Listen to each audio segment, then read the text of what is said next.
Қыр баласы тауға қарап өспейді, қыр баласы қол созады аспанға деп қоямыз өзімізше. Біздер қыр баласы боламыз.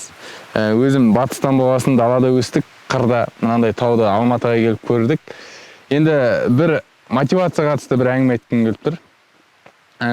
Баяғыда бір әңгіме келтіріп кетейін. Мысалға, қой бағып жүреміз, далада ұйықтап қалам. Бір уақыттан кейін тұрсам, айналамда қой жоқ. Әр жүгіріп, бер жүгіріп қарайым, көрінбейді. Сонда бір есіме түскен бір сөз бар, жаңағы.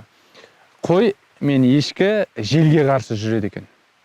Сосын бағытты желге қарсы алдым да кішкене жүріп едім. Ары қарай уже қойлардың жаңа нелерін көрдім. Сөйтіп, кейін әңгімелерді қарап, біраз мотивациялық тренингтер көріп, ол жерде айтылатын әңгімеде ұқсас болып кетті де. Мысалға, қыран құс, бүркіт, қазақтар соған теңейді бір-бірін. Яғни біз қыранбыз, қыран сияқты желге қарсы ұшайық, біздер қиындықтарға қарсы жүру керекпіз деген сияқты әңгімелер келеді. Қыран құс та желге қарсы ұшады, қой да желге қарсы жүреді, балық та ағысқа қарсы жүзейді. Оны мотивацияға айналдырып меніңше керек емес.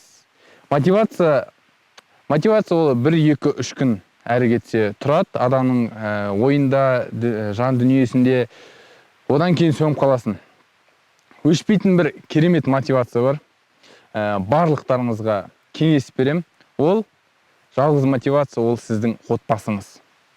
Ол сіздің бауырыңыз, ол сіздің әке-шешеңіз бен қарындасыңыз, әйеліңіз, балаларыңыз. Осы мотивация, ол сізді ешқашан өшірмейді. Яғни 3 күннен кейін ол сөніп қалмайды. Бірақ та бұл мотивацияны әрдайым сусындап тұру керек болады. Ол үшін жиі-жиі үйге хабарласып тұрыңыз. Жиі-жиі. Күн сайын халін біліп тұрыңыз, жақсы көретініңізді айтыңыз. Бұның барлығы сізге жетістікке алып келеді.